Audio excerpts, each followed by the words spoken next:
ঐশী এই অভিযোগও করছেন যে এর আগে একাধিক মন্ত্রী, সেটা দমকল মন্ত্রী হতে পারেন, সেটা বিদ্যুৎ মন্ত্রী হতে পারেন, সেটা কাউন্সিলর হতে পারেন, তারা অবাধে আসতে পারলেন শুধু বিরোধী দলনেতাকে আটকানোর জন্যই।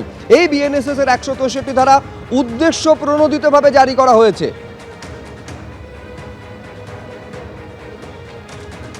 একেবারে দেখো, তিনি যেমনটা জানাচ্ছিলেন যে এর আগে দেখা গিয়েছে দমকল মন্ত্রী, পুরমন্ত্রী তারা কিন্তু ঘটনাস্থলে এসেছেন, অকুস্থলে তারা এসেছিলেন ঘটনা ঘটার দিন কিংবা তার পরের দিনই।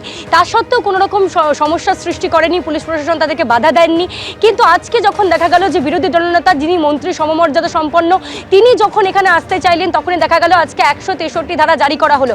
এমনটা তার অভিযোগ যে তাকে রুখতেই কিন্তু প্রশাসন এরকম একটি ব্যবস্থা নিয়েছে, এবং তারই সঙ্গে এই বিষয়েও তিনি আঙুল তুলে দিলেন যে ওয়েটল্যান্ডের ওপরে এতদিন ধরে এই সমস্ত জিনিস চলছে, পুলিশ প্রশাসনের নজর সেদিকে ছিল না, ভিতরে ইনফ্রাস্ট্রাকচার নেই, অগ্নি নির্বাপন ব্যবস্থা নেই, সেদিকে পুলিশ প্রশাসনের নজর ছিল না, শ্রম কোড না মেনে যেভাবে শ্রমিকরা এখানে কাজ করছিলেন সেই বিষয়ের দিকেও প্রশাসনের নজর ছিল না। শুধুমাত্র তাকে রোখার জন্য এবং বিরোধীরা যাতে এখানে এসে প্রশ্ন তুলতে না পারেন বা এই ঘটনাস্থল পরিদর্শন না করতে পারেন তার জন্যই বাধার সৃষ্টি করা হয়েছে। তিনি বলেছেন যে আমরা মিছিলের অনুমতি নিয়েছিলাম, তৎসত্ত্বেও দেখা যায় পরবর্তীতে পুলিশ সেই অনুমতি নাকচ করে দেয়, বাতিল করা হয় সেই অনুমতি, এবং তারপরে তারা আজকে হাইকোর্টের দ্বারস্থ হন।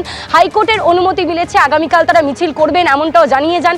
এবং তারই সঙ্গে যে প্রশ্নগুলো তিনি তুলে দিয়ে গিয়েছেন যে যারা এই সম্পূর্ণ ঘটনার জন্য দায়ী, যাদের কোম্পানিতে কাজ করাকালীন এরকম একটি ঘটনা ঘটলেও পরিকাঠামো যাদের ছিল না, তারা শুধুমাত্র টাকার অঙ্ক বা আর্থিক সহায়তা দিয়েই পার পেয়ে যেতে পারেন না। 10 লক্ষ টাকা যথেষ্ট নয়, 50 লক্ষ টাকা অন্তত আর্থিক সাহায্য দিতে হবে, এই দাবি পর্যন্ত তুলেছেন বিরোধী দলনেতা। ঐশী, তুমি আমাদের সঙ্গে থাকো। আমরা অবিলম্বে নিখোঁজ ব্যক্তিদের উদ্ধারের দাবি করি এবং রাজ্য সরকারের 10 লক্ষ টাকার আমরা প্রতিবাদ করি। প্রত্যেককে 50 লক্ষ টাকা দিতে হবে।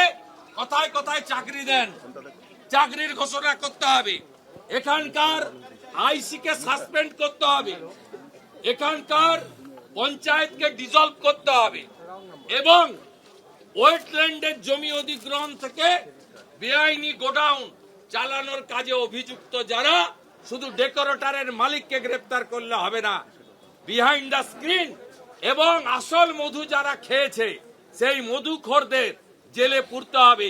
এই দাবিতে ভারতীয় জনতা পার্টি হাইকোর্টের অনুমোদন আদায় করে আগামীকাল সোনারপুর চলো, নরেন্দ্রপুর থানা চলো অভিযানের ডাক দিয়েছে।